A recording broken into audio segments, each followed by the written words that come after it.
Okay, so we are in the story of how the Septuagint, the Targum HaShivim, the translation by the 70 or 72 Jewish sages, was put together for the Egyptian Hellenistic Emperor Ptolemy.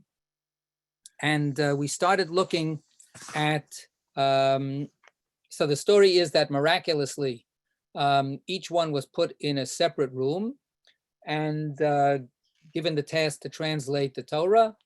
And they, voila, they all came out when they finished with the identical translation, which shows that God's hand was in this process. And therefore, this Greek translation has a certain kind of divine imprimatur.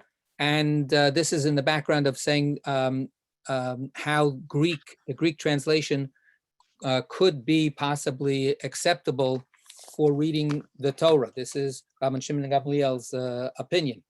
But now we're in this detour, this story, which now goes through some of the changes that were made to improve the translation's understandability. And we had a couple of them already, right? So we're at 9A, we're at 9A2. At the very, very bottom, where we got the first couple of examples.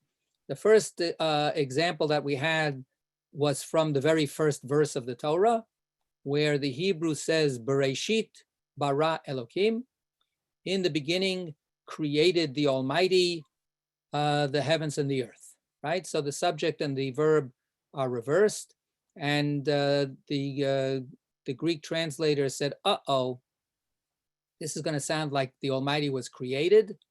In the beginning, created the Almighty. So we don't want anybody to make that mistake. So therefore, they changed around the syntax, and they put the subject first, that the Almighty created in the beginning the heavens and the earth. So that was the first one.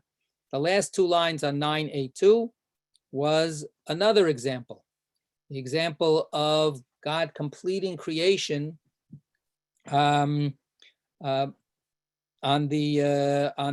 seventh day.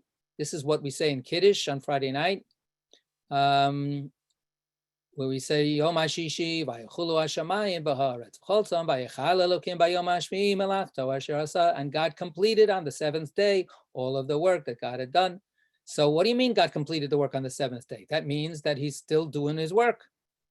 So they changed it to, no, God completed God's work on the sixth day. So they tweaked the text there. Rather than having to explain the completion of God's work was the actual creation of no work as a positive element in reality, the positive value of rest. So now we're on 9A3. We're going to pick it up from there. And if you have the text in front of you, you can also see that there's a lot of commentary on these examples. We're going to go through a whole bunch of them, and we'll see what's going on. So we're going to start from the very first line. I think we actually read it last time also, but it doesn't matter. We'll read it. We'll start from there. So who's going to do us the honor today of reading the text, please?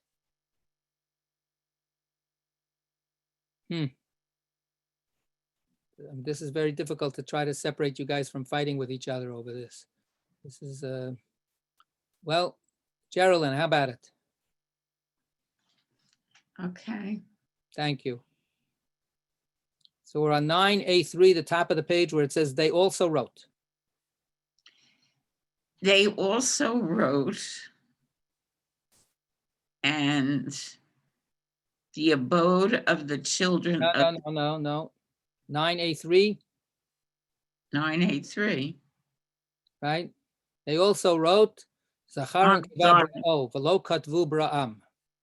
All right. And Wait. And Moses took his wife? No. I don't know what kind of text you're looking at. The top line says they also wrote, and then there's the Hebrew, and then male and female, he created him. We're going according to the order of the Torah. So we finished the creation of the world, God, finishing work on Shabbat, and then we have the creation of the human being. You see where we are? Yes, I do now. Okay, good. They also wrote, male and female, he created him. And they did not write, he created them, as in the original. Okay, so what's the story there? Let's look at note 22. Right. Okay. Had they rendered male and female, he created them, Ptolemy would have misinterpreted this to mean that two humans had been separately created, each a composite of male and female. Therefore, the elders substituted him for them to make it clear that only one human was created. That human was a composite of male and female and was subsequently separated into man and woman. Okay, good. That's good enough. So what's their concern here? Their concern, according to this explanation, is the Torah says the plural. God created them, male and female. So the simple understanding is that just like God created birds, male and female, and cats, male and female, and fish, male and female, all the other creatures, God created them, male and female. The creation of human beings was no different. What would be lost by understanding that simple statement?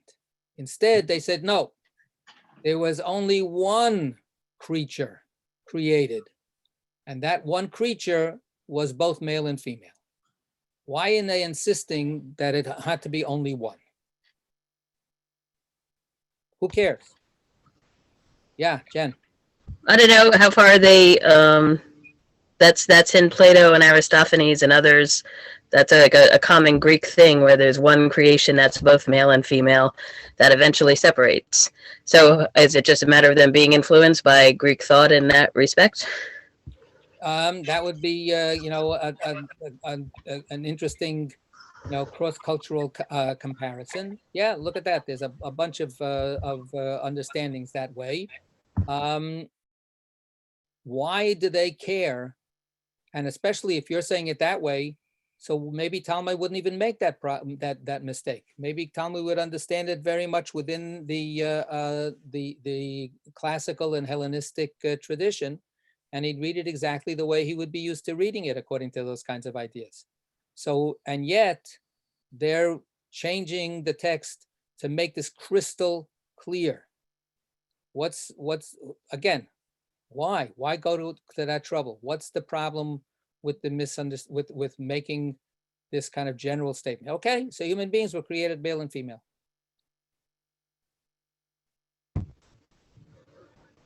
Which way are they trying to make the correction? Maybe I'm confused. The Greek make a correction to reaffirm, no, only one creature was created at the beginning who was male and female, and then was split to become a male and a female, both.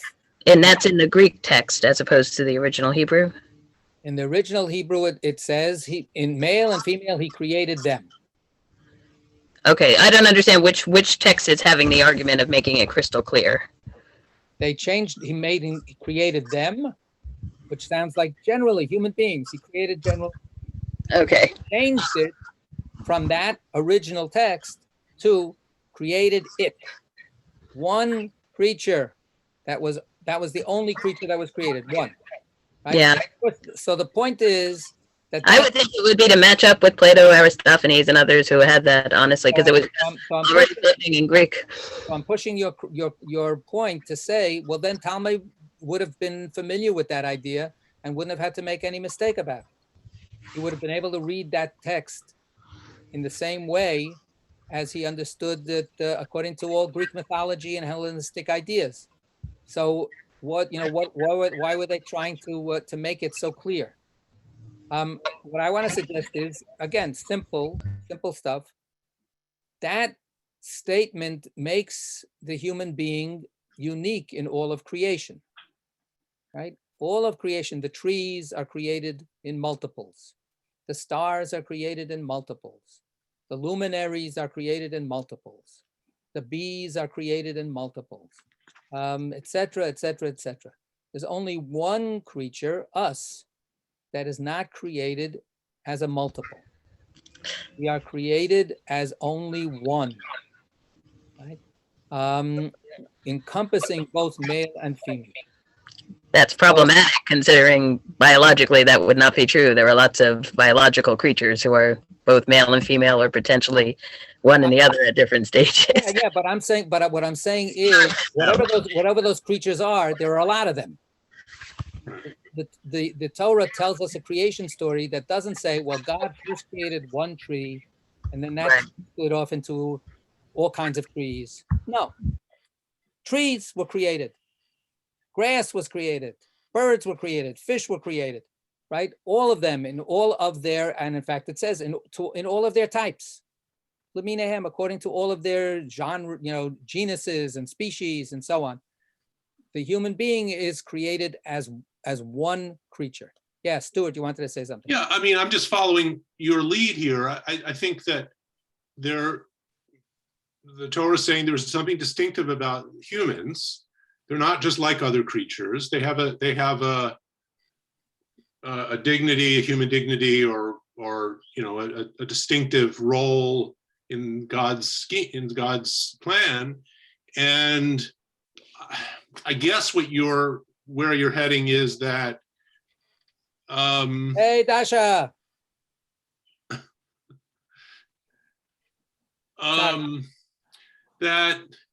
That you want to have that centered in a single entity rather than to diffuse it into more than one entity. I don't think that I don't see why that's a problem myself, but I can understand why someone might say, well, there's just this single notion of humanity, of a human being that's not distinct. That's not distinguished between male and female. It's just the human distinctiveness, and so it's better if that's in a single being rather than split into two, and we'll split them into two later. I guess that's. Well, I want to split Rabbi? that question about splitting from the original idea.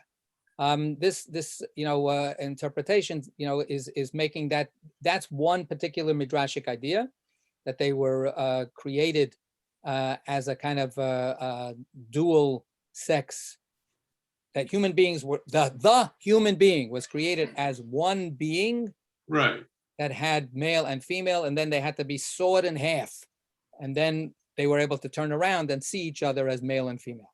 That's one ancient tradition, and as Jen says, it's got a lot of parallels, but that's not the only tradition. That's not the only possible way of looking at this. In the uniqueness of the creation of the human being can also be understood as one male and one female, and that's it. Not a bunch of males and a bunch of females and a generic concept of the human race or humankind or whatever you want to call it. That it's important to preserve the idea that there was only one and one. Rabbi? So not necessarily the idea of actually sawing them in half. I don't think that's really that essential for what's going on over here. Yeah, Rich. Yeah, so just about the oneness, it sounds more godlike than creature-like. Yeah, exactly. Yes, we are created in the image of God, and we are the one creation that is created as one, right? And whether you think of that as two complementary halves, standing vis-a-vis each other, or as one that has to then be split up into two halves. That I think is a separate, as I say, a subsidiary question. But that's the point. Yes, the point is to preserve that kind of connection between the human being and as the center of creation and as the godly, unique creation. In the Mishnah, I'm going to be sharing this a little preview, a trailer. This Wednesday night, I'm going to be holding a session that's going to be sponsored by us and by Union Baptist Church, and I'm going to be sharing this teaching from the Mishnah in Sanhedrin, where the Mishnah in Sanhedrin says why, and it doesn't use the sawing image. It says, why was the human being created as only one couple? Why did God go to such trouble?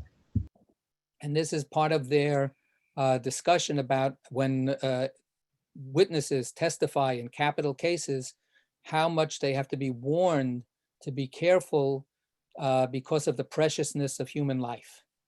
And that what they're saying is so serious, and the repercussions are so first of all final. They can't be changed like repaying the debt, but also what that loss is if they cause the loss of a human life, how huge that loss is. And they come to this teaching, and they say, look at how God created the world. All other creatures are created in multiples. Right. But the human being is created as one, because that shows you anyone who kills, anyone who causes the loss of a human life has destroyed an entire world.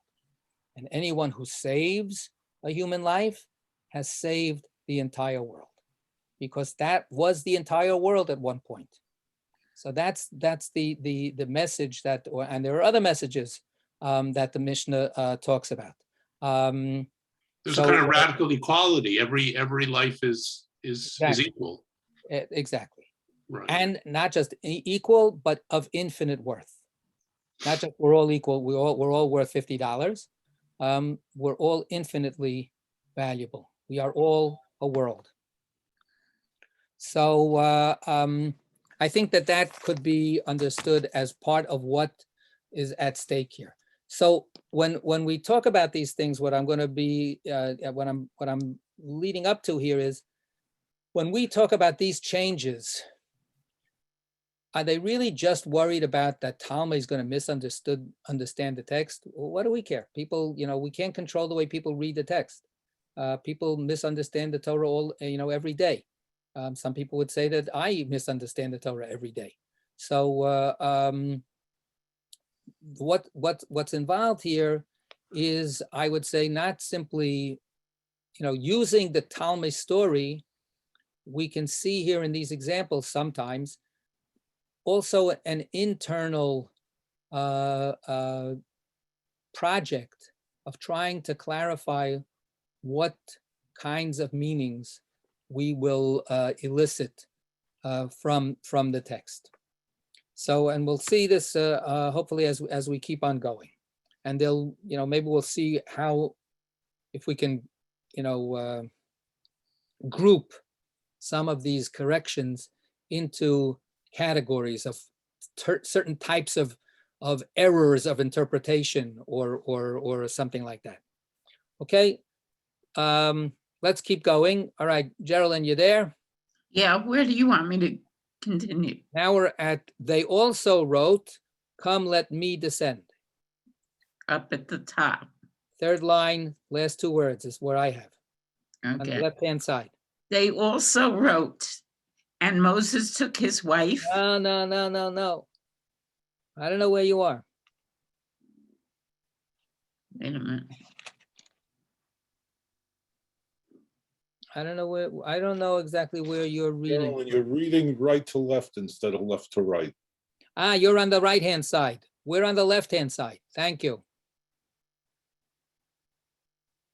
We're on the left-hand column. Right. They also wrote, male and female, he created him.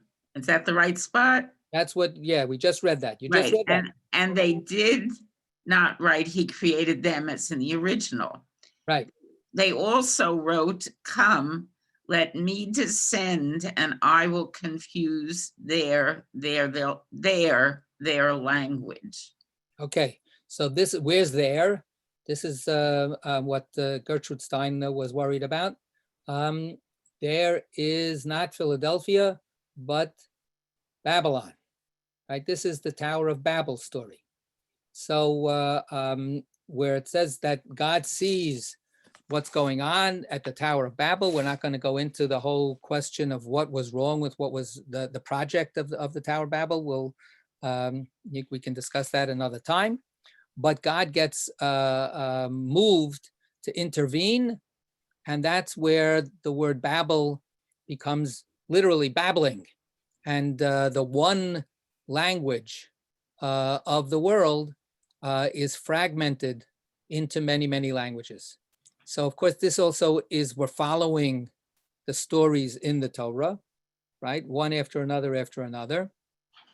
But it's also, it's also related to that unique oneness of humanity at its initial creation. And now we have proliferation, diversification, variation in language caused by God.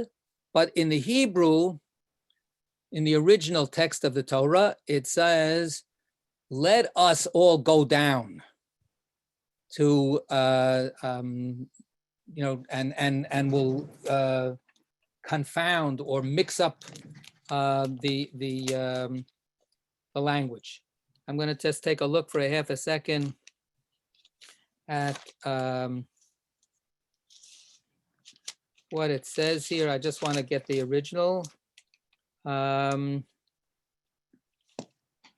it says, God went down, this is chapter 11 in Genesis, and this is verse 5. God went down to see the city and the tower that the children, that the human beings, the children of Adam, built.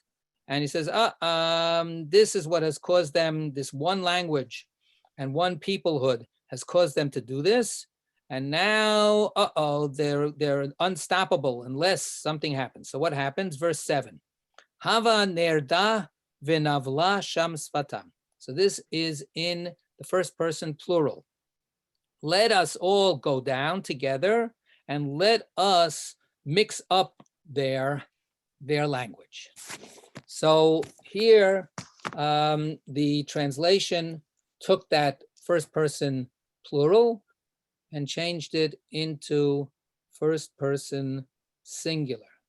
I, God, will do that. I will confuse their language. Let's, okay, so we don't need the note. What's the issue? Pretty straightforward, right?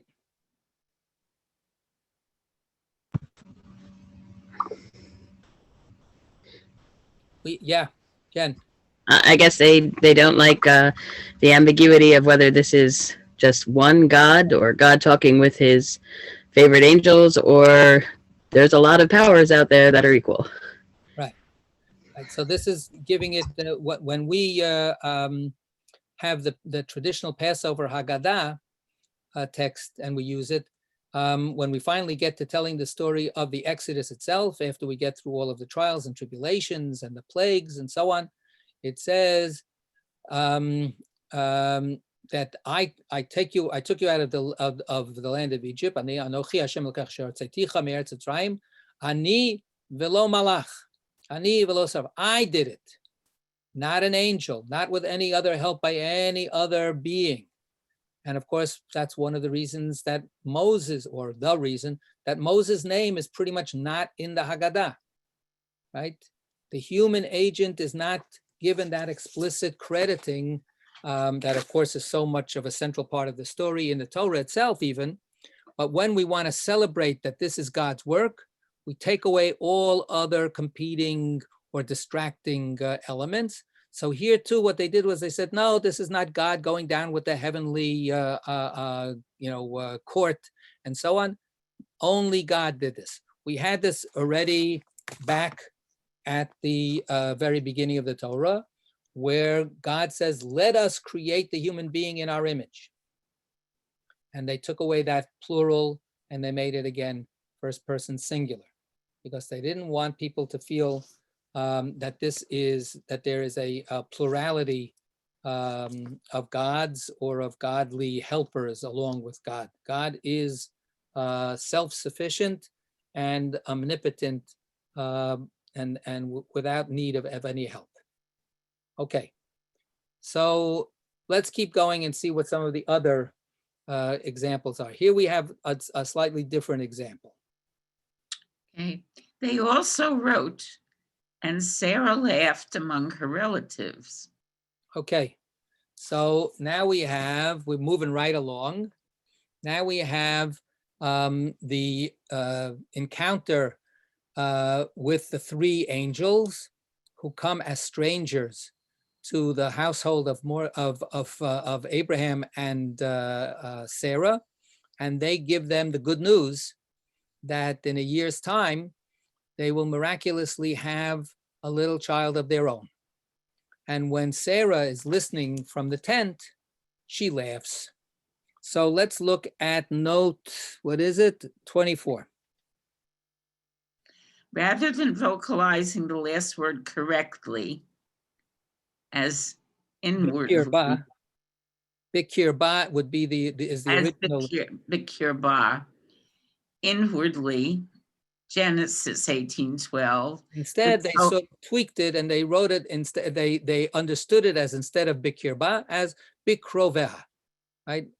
That she laughed among her relatives. The Torah relates here that the aged Sarah laughed inwardly upon hearing the divine promise that she would bear a son, and that God rebuked her for her reaction. The elders were concerned that Ptolemy would accuse God of displaying favoritism, since he did not similarly rebuke Abraham, who also laughed when told of this promise. Therefore, they rendered among her relatives rather than inwardly, to indicate that Sarah laughed publicly, whereas Abraham laughed in private. Therefore, Sarah was more deserving of rebuke. And that's Rashi's interpretation. Keep going. The true reason that God rebuked Sarah and not Abraham is that Sarah's laughter was one of disbelief, whereas Abraham's was one of gladness. See Targum to Genesis there and Rashi. Ptolemy, though, would not have accepted this interpretation. Okay, so this brings us back to that same question. What kind of concern do we have here? Is this really a concern about Talmud, that Talmud is not going to accept this interpretation, or he's not going to think of this interpretation or some other interpretation? Maybe, I don't know. What might be the kinds of discomfort that a person would have in reading the Torah story in its straightforward reading, right? And Sarah laughed inwardly, and then God said, why is Sarah laughing? That's the regular story, right? And instead what they changed it to, and Sarah laughed with her relatives, and then God said, why is Sarah laughing? So why go to the trouble? Yeah. Actually, I find that odd, because I would think what their problem would be is the idea of God having to ask why Sarah was laughing, but that doesn't seem to be the issue. So I don't really know what it does to add the relatives or not. Okay. So anybody else? Apparently, so what this note is trying to encourage us to think of is that God is annoyed at Sarah. This is the way this reading in the note is being advanced. And we have to find grounds for why God should be annoyed at Sarah for laughing. After all, Abraham also laughed. So why pick on Sarah and not on Abraham?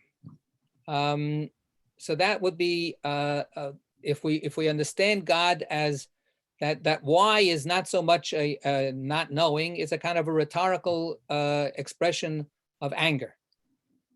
Why are you laughing? You know, can't I do whatever I want? I'm God, right? So why would God be reacting to Sarah's laughter and not to Abraham's laughter? Was So, Sarah's laughter seen as insulting to Abraham? so that we have also, right? We have that whole part of the story about when God does report to Abraham what she says, God fudges, right? And doesn't say that she said stuff that seems to be, you know, dismissive of Abraham. So because he wants to spare Abraham's feelings. So is that why he's actually then annoyed at Sarah to begin with? Okay. Still don't see what the difference is of adding the relatives. Yeah, it's a little so what the clear difference is that is this a report by the omniscient narrator that Sarah laughed in her heart? Who would know that? Right? Only an omniscient narrator would know that. However, if Sarah laughs among her relatives, then everybody knows that, right? Then it's an observable reality. So I'm just wondering whether that's really the crux of the issue here, right? How concerned are we for setting up this this inward-looking, all-knowing narrator who's speaking? Again, this is not God speaking, right? This is a storyteller speaking. God is one of the players in the story that the storyteller, mentions. So it's not all that clear. When we get to that Torah reading again soon in our day, the question also is, how displeased is God with Sarah? Is it really the case that God is angry at Sarah for laughing, or is there another way of reading it? So I would question even that assumption that we have here.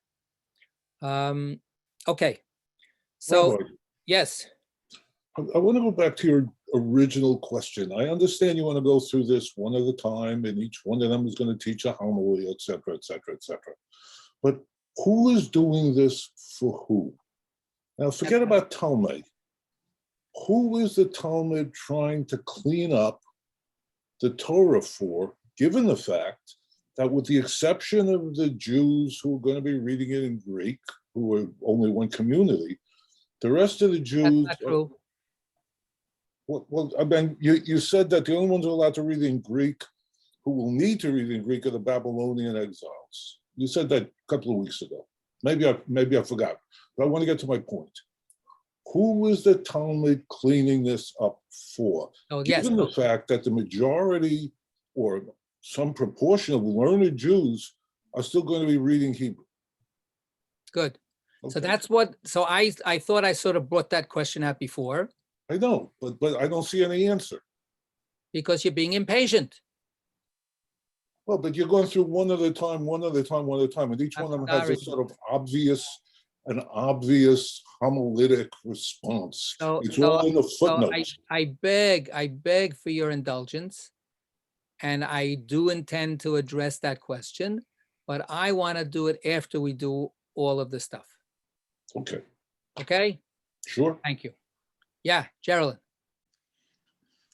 Could it be that she did it in front of her relatives to kind of say, you know, all this time you've been feeling sorry for me and you think I'm not as, valuable because I haven't produced children, and now God is, on my side, and he's letting this happen. That's a very nice imagining of the story. Just remind yourself that the Torah doesn't say she did this in front of her relatives. That's the invention of the Greek translation, right? Well, maybe that's why she's laughing. Okay, good. Yes, hold on to that when we come around again to the story. Okay. All right. So with your indulgence, we will continue with the rest of the examples.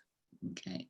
They also wrote For in their fury they killed an ox, and at their whim they uprooted the manger.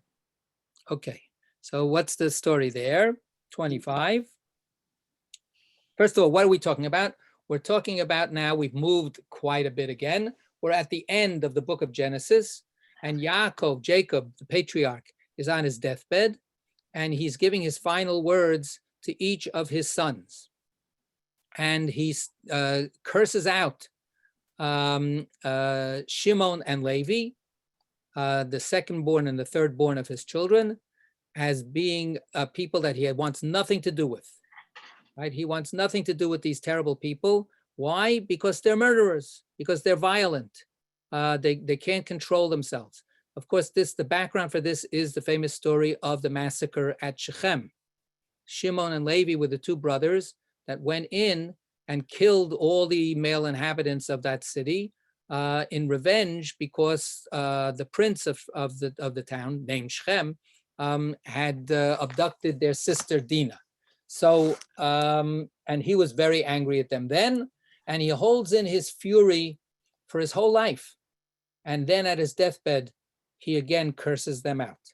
So, and he says, let's read 25 now. Instead of rendering literally, as for in their anger they killed a man, and at their whim they maimed an ox. Okay, so the picture that we have is a kind of a wartime atrocity scene where they're going through the town, they're killing people, they're viciously attacking all living creatures that are there. Obviously, the animals are not guilty of anything, and then they're just pouring out their own violent impulses. So that's what the verse says. But they changed it. What did they change it to? Right? In their fury, they killed an ox, and at their whim, they uprooted the manger. Okay, the manger is the feeding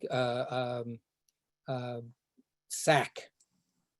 So before we get to the rest of the note, how does that change what happened?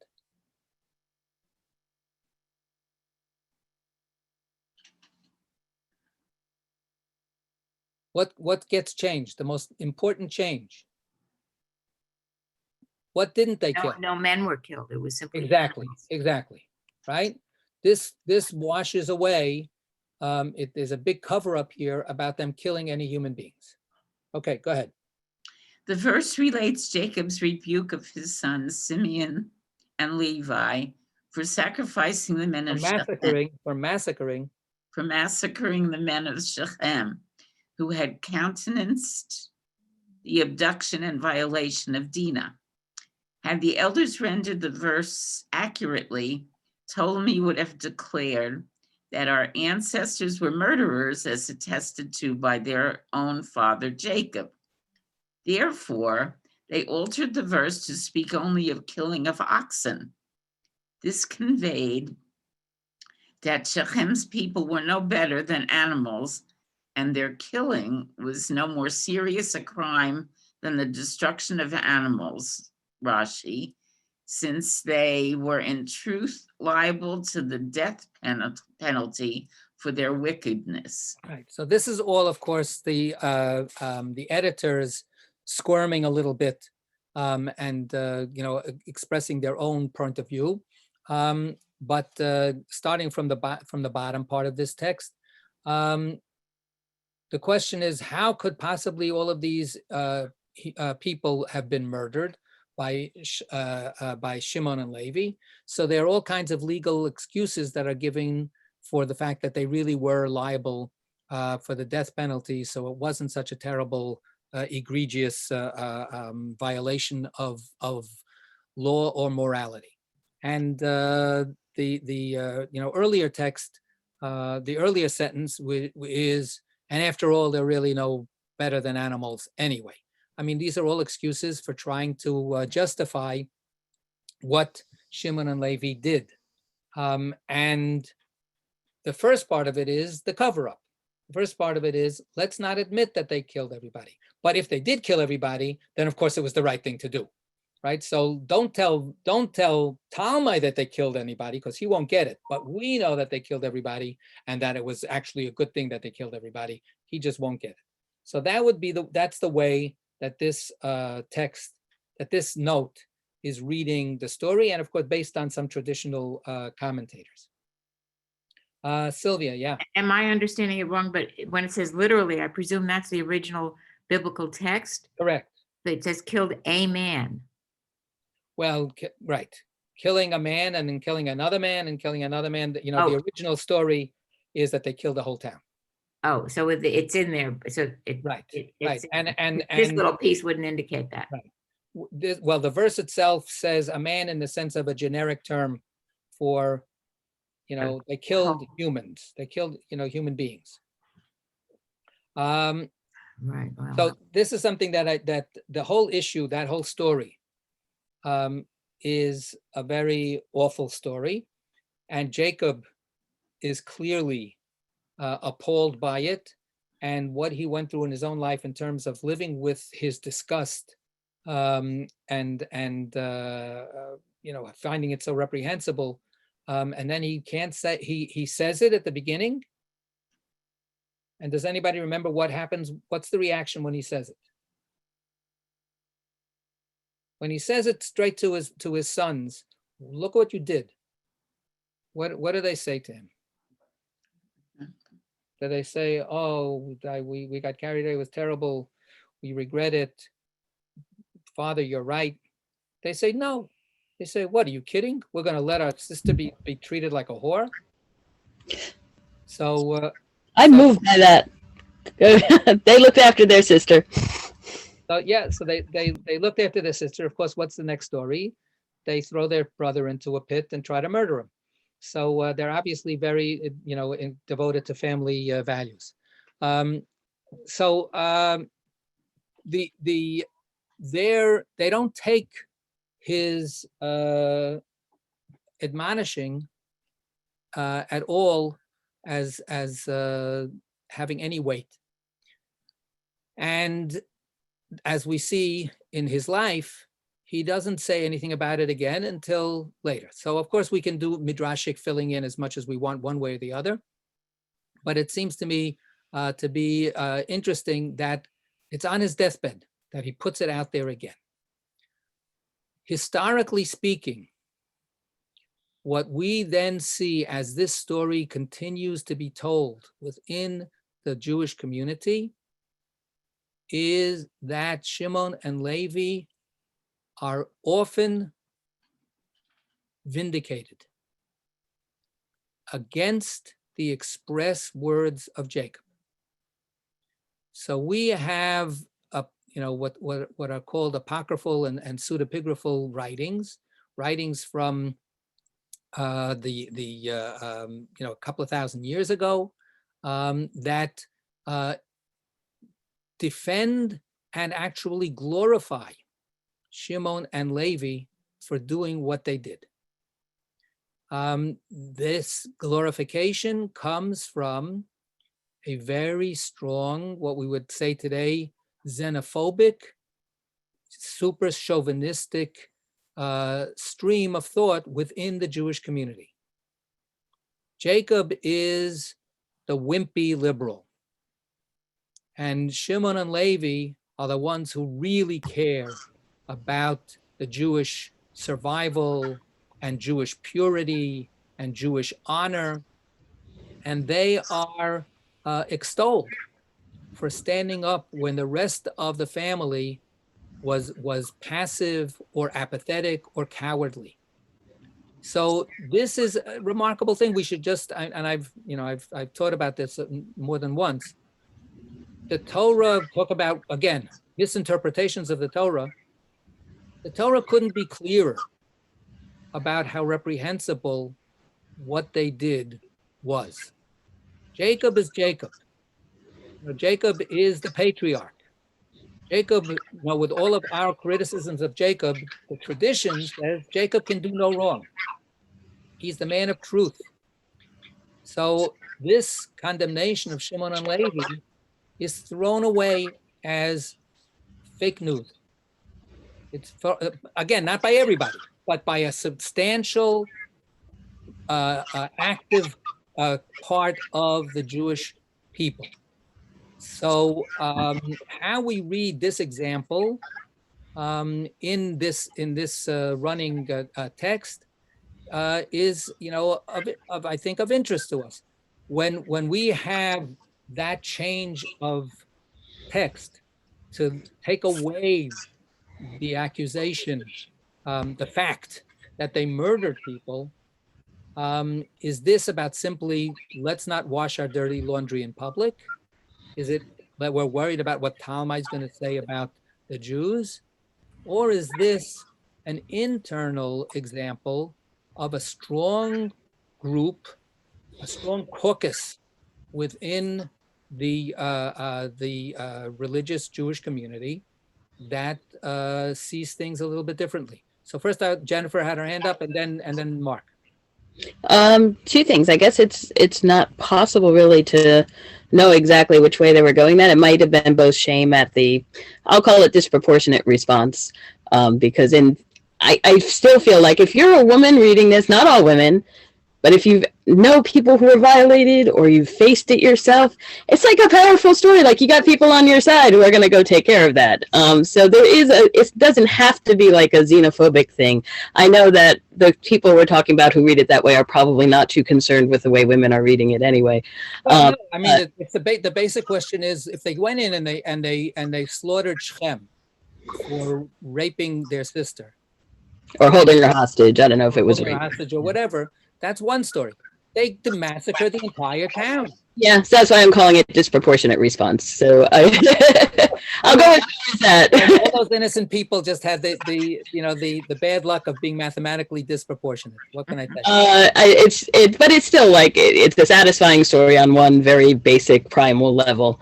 But I get what you're saying. Yes. So I hope that it was because it was really over the top, and we'd like to think that we weren't out. Our two guys weren't out there murdering that many people, etc. But yeah, it's got to. Don't they always have to have an eye on how this is going to make the Jews look? Like, isn't that a constant in the background of everything they're translating here? Has to be a constant filter that they're using just because of their situation. Okay, let's leave that question hanging. Okay, Mark, and then Sylvia.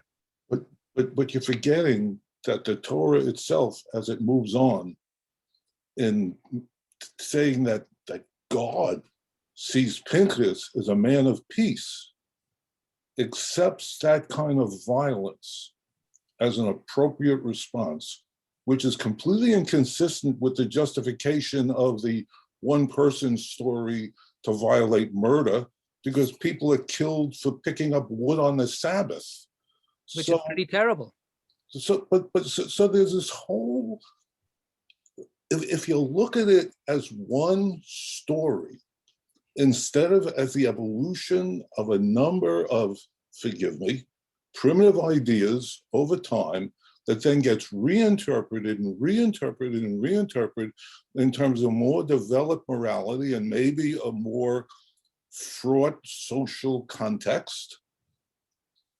But that's why I raised the question. I mean, should we really be looking at this, that some miraculous thing makes 70 guys in a room come up with the same translation? Or should we be looking at this as a reasonably historical response in terms of public relations, in terms of the evolution of a religious tradition, et cetera, et cetera? I'm sorry. You're forgiven. Sylvia. Okay, so first of all, I had a question. Are these Shimon and Levi the tribes, some of the leaders These of are the original, tribes? the original patriarchs of those tribes. Yes. That's what I thought, which lends an interesting question to all this. How do we look at the originators of the tribes? Right. Right. And to go to Mark's point of view, certainly the life in the time of the Talmud was a different type of time than it was in the original in the desert, where survival was the issue. Well, I don't know about all of the differences, and I don't know how to calibrate all of those differences. But yes, all of the questions, like I say, these are questions that are coming straight up from this text. And the story itself is, in its essence, pre-Talmudic. The story is some 400 years before the Talmud. The letter of Aristeas tells this story first. This Talmudic retelling of the story is obviously, the rabbis taking hold of the story and for their own purposes. So the answer, of course, is it for outside or is it for inside? The answer is yes. So, but I want us to be able to appreciate all of the different kinds of questions that are being brought up by this list, whether they're textual, whether they're political, whether they're moral, whether they're theological. I'd like to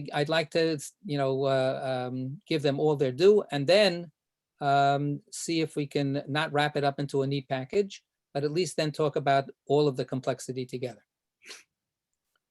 Okay, so next, they also wrote. They also wrote. Yeah, and now that Moses story that you've been dying to tell us. Now we go to the right-hand column on top. And Moses took his wife and his sons and mounted them on a carrier of men. Okay, so that's 26. So this is now, again, moving right along. Now we're in the book of Exodus. And this is the story of Moses returning to Egypt. He's already had his vision of the burning bush, and God has convinced him to go back to Egypt to lead the Jewish people to freedom. And Moses finally agrees. God says, nobody's out there to kill you anymore. That Pharaoh and his decrees, that Pharaoh died, the decrees are canceled. Aaron is going to come out to meet you. So he's going to be your helper. So get going. So he bids farewell to his father-in-law, and he takes his wife and little children. One of them is a newborn baby. He has 2 sons. And he takes them on, to ride together back toward Egypt. Now, what eventually happens is this mysterious story of an encounter at an inn. They come to an inn to sleep there the night. And then there's this very strange story, which I'm not going to go into. And after that story happens, the wife and the 2 children disappear. And they don't go with Moses back to Egypt. And only a few weeks ago, we read in our annual Torah reading cycle in the Torah portion of Yitro that it's only later, after all of the 10 plagues and after all of the miracles, that Moses is reunited with his wife and 2 sons. Yitro, his father-in-law, brings them back to Moses and to the children of Israel as they're encamped in the wilderness. So there's this a scene of them supposedly all going down to Egypt together to be with Moses as he starts leading the Jewish people, but then they disappear. So that's just backstory. This is that scene of him taking his wife and his children, putting them all on a carrier of people. So what's this carrier of people? 26. Before I start, Beryl just sent me a text. Would you let her in? Oh, look at that. There she is. Why didn't I? Oh, because I didn't do it. Yes, sure, anytime. Okay. Instead of al-hachamor on the donkey, as the verse actually reads in Exodus, the elders did not want. Wait. So the verse really says, and Moses took his wife and his sons and mounted them on a donkey. Okay. The elders on an ass. That's the verse. So now look at what they had to do. They had to say, oh my God, if he reads that, what is he going to think? So we're going to change it, and we're going to turn it into a vague euphemism, a carrier of people. What happened? The elders did not want Ptolemy to taunt that our teacher Moses did not have even a horse or a camel at his disposal, but had to transport his family on a lowly donkey. Therefore, they wrote carrier of men, which could be interpreted to be a camel, according to Rashi. However, they did not write camel explicitly in order to avoid writing a falsehood. Okay, so at this point, we should all laugh inwardly, right? Not with our relatives, but inwardly. They don't want to write a falsehood, right? We have seen numerous changes, right? One after another, which falsify the text, change the meaning of the story. So that's pretty, if we're talking about a camel or a donkey, this is a pretty lame explanation for why they changed it. And we need to think a little bit more. What's the big deal? What's the big deal? And unless somebody has something that they want to say, I'm going to, again, depend on your patience, and we're going to move right along. Somebody have anything that they want to comment here? Okay. And look, a lot of fun. We have a very long note for the next example. Number 27, you want me to read? Yeah, but first we have to read what the note is for. Okay, wait. They also wrote, second line on the right-hand side. They also wrote, and the abode of the children of Israel, which they stayed in Egypt and in other lands, was 400 years. Okay, so we're gonna notice, what did they put in this translation? And in other lands is in quotation marks. Yes. That's an interpolation into the text. That's not in the text. So this is not a question of changing a translation, changing a term. This is adding. We are on 9A3, the right-hand column. So this is not about changing a translation or a word. This is adding words. The verse says, and the settlement, the abode of the children of Israel as they stayed in Egypt was 400 years. Okay, and what they did was they added in Egypt and in other lands. Okay, so that's the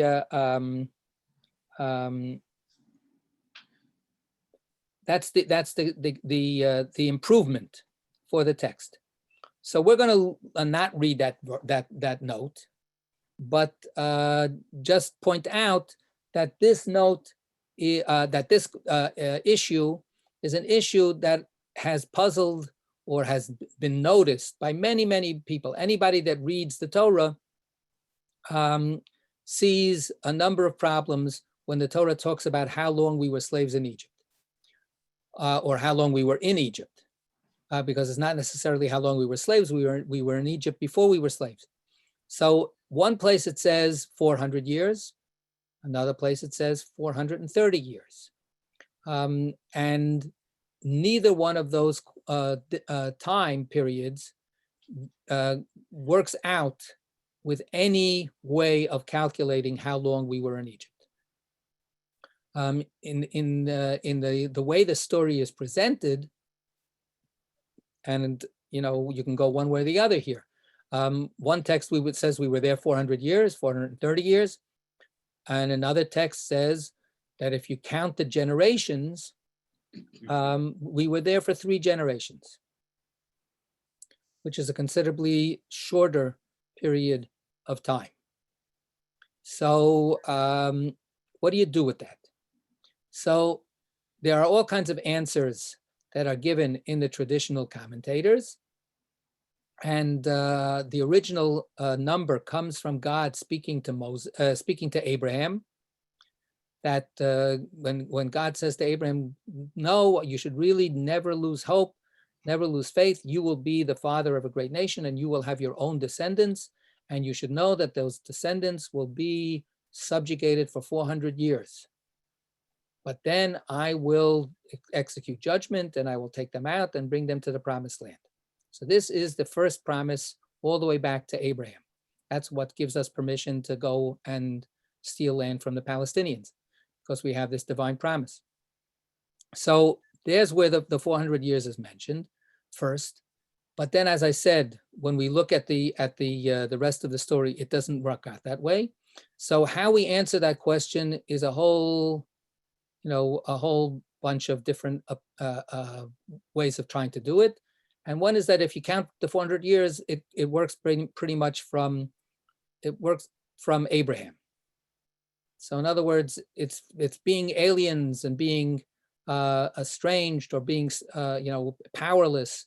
We were powerless for 400 years, and that's where this tweak that we have in the translation of the Septuagint, the Greek translation, and in other lands. We were in Egypt, we were in the Philistine, we were even in Canaan, but it wasn't our land. We were always wandering for generations upon generations upon generations. So this is a question that's not some kind of embarrassment question for Talmud or anything like that. It's a straightforward problem that the Torah doesn't seem to keep its chronology straight. Okay, next, they also wrote. And he sent the Za'atutai of the children of Israel, and against the Za'atutai of the children of Israel, he did not put forth his hand. Okay, so now let's look at 28. They translated the original word na'arei in Exodus 24:5 as Za'atutai, which denotes importance rather than literally as the lads of. The verse speaks of the lads that Moses sent to offer sacrifices on the occasion of the divine revelation at Sinai. The elders changed the lads of to Za'atutai so that Ptolemy should not accuse the Jews of sending their unimportant people to welcome the divine presence. Actually, the lads referred to in this verse were the firstborn males who were charged with performing the divine service before the tribe of Levi was chosen for this task. Ramban there suggests that the Torah refers to them as lads to indicate that they served in their exalted capacity, not because of personal attainment, but because of the sanctity that God conferred on firstborn males in Exodus 13. Right. So if we look at the story is from the end of Mishpatim, and it's the end of the description of the experience of the children of Israel at Mount Sinai. And what happened was that before Moses is called upon to go up to the mountain to continue the revelation of the Torah after we got the 10 Commandments, there's this whole setup that is established, and we have it on chapter 24 as follows. I'm going to read from the beginning. And then God said to Moses, "Go up to the eternal you and Aaron, Nadav and Avihu, and 70 of the elders of Israel, and bow down from afar." Okay, so the 10 Commandment moment has finished, and now a choice entourage of Jewish leaders are going to go up to the mountain, which was off limits during the revelation period, but now they are able to go up a little bit and then bow down. And then the next verse, verse 2, and then Moses will approach by himself to the eternal, but they will not approach, and the people shall not ascend with him. So Moses then went, verse 3, Moses went and told the people all of God's words, all of the laws, the fair judgments, and the entire people answered in one voice, and they said all of the things that God said, that the Eternal said, we will perform. And Moses wrote all of those words of God, and in the morning early, he built an altar at the foot of the mountain, and 12 pillars for the 12 tribes of Israel. And here's the verse. And then he sent the youths, the young lads of the children of Israel, and they offered burnt offerings, and they offered shlamim, well-being sacrifices to the Eternal, which were of oxen. And then Moses took the blood from those sacrifices and he put it into basins, and then he poured the blood over the people of Israel as the blood of the covenant. So this is a covenant ceremony which has numerous pieces to it that establish that the entire people of Israel are part of a pact with God.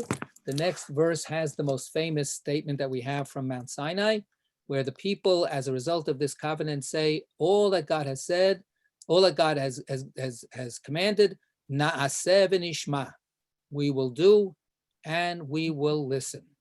Right? The famous statement about doing first and listening later.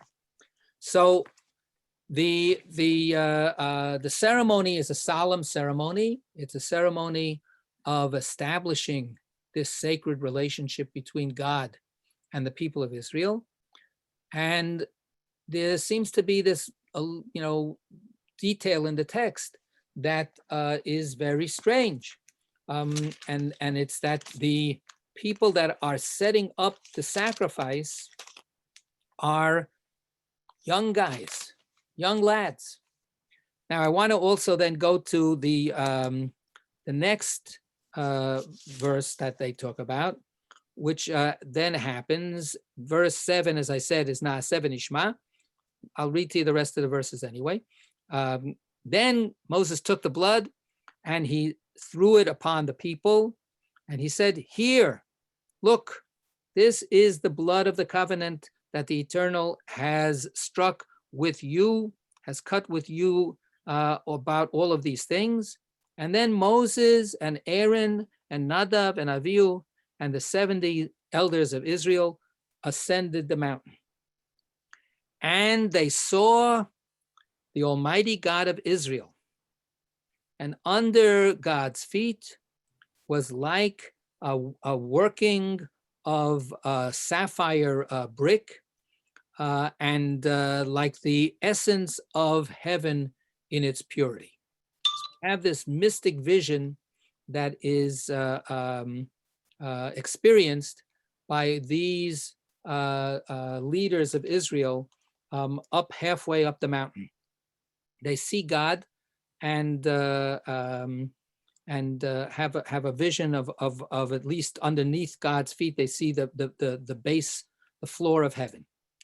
Verse 11, and God did not send out God's hand against the nobles of the children of Israel. And they saw the Almighty, and they ate and they drank. So a very mysterious text that has no end of commentary. But now we see that there are nobles within the Jewish people who have had this extraordinary experience, and God does not zap them for their seeing God, so to speak, right? You can't see God and live. And nevertheless, they live to eat and to drink and to celebrate this religious experience, whatever eating and drinking here means. So that's the strange text. So in and of itself, the whole text is difficult. But we have a reference to young lads, and then we have a reference to nobility. What we have in our Gemara is that the translators made them the same people, and they changed the word instead of lads, the young lads, and instead of nobility, they used the word zaatute. Now, the note here says, which denotes importance. I don't know if that's the case. The word zaatute is an Aramaic word which means minor ones. Minor, we use that word minor in terms of age. A young person is a minor. And we use the word minor in the sense of lesser importance. There's the supreme deity, and then there are minor deities.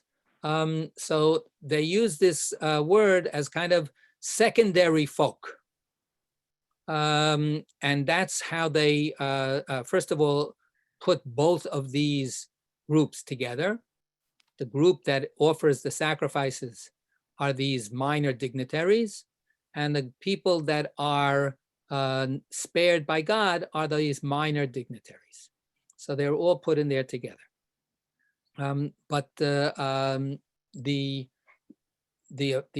attempt that is being made here is to, at least to a certain extent, add some prominence to the beginning of the ceremony and harmonize the two elements of the ceremony.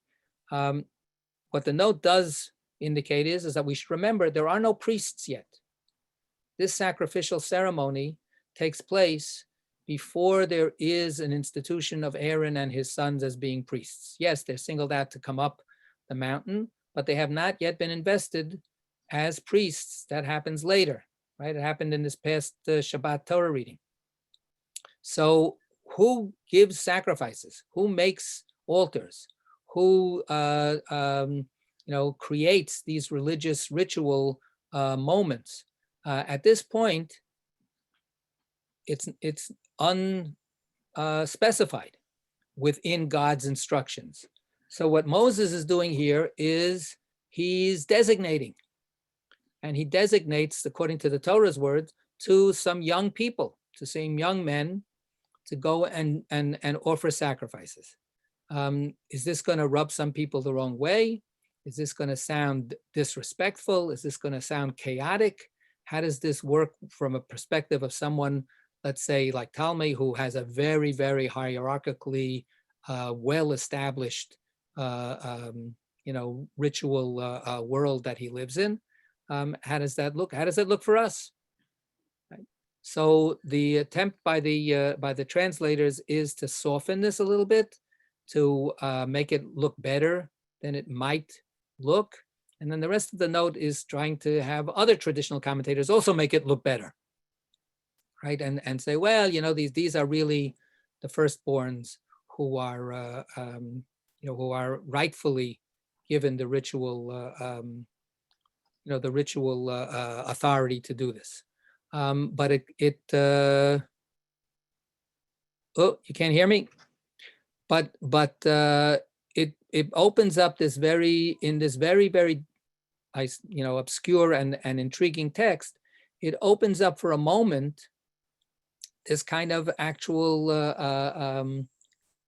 anarchic moment in the process of the Jewish people coming together with God. And before we have a lot of rules and regulations about who can do what, when, and how, the text seems to be saying, well, for this one moment, right before it all congeals, or right before everything sort of explodes into the system that we know as the Torah in all of its richness, we have this kind of open space where anybody could be invited to lead services, so to speak, or anybody was eligible to represent the people in order to emphasize that the people are all partners with God in this brit, in this covenant. So the Na'arim, the young lads, are invited in. And then afterwards, we give them a certain, aura of more authority. We're going to stop here. And next week, we will not be meeting because we have a pre-Pesach set of sessions for the whole day. Everybody's invited. And God willing, if you're still patient enough, we'll resume the following week. And by hopefully by the end of that session, we'll deal with all of the really important questions that were raised. Okay? So see you. Kol Tuv.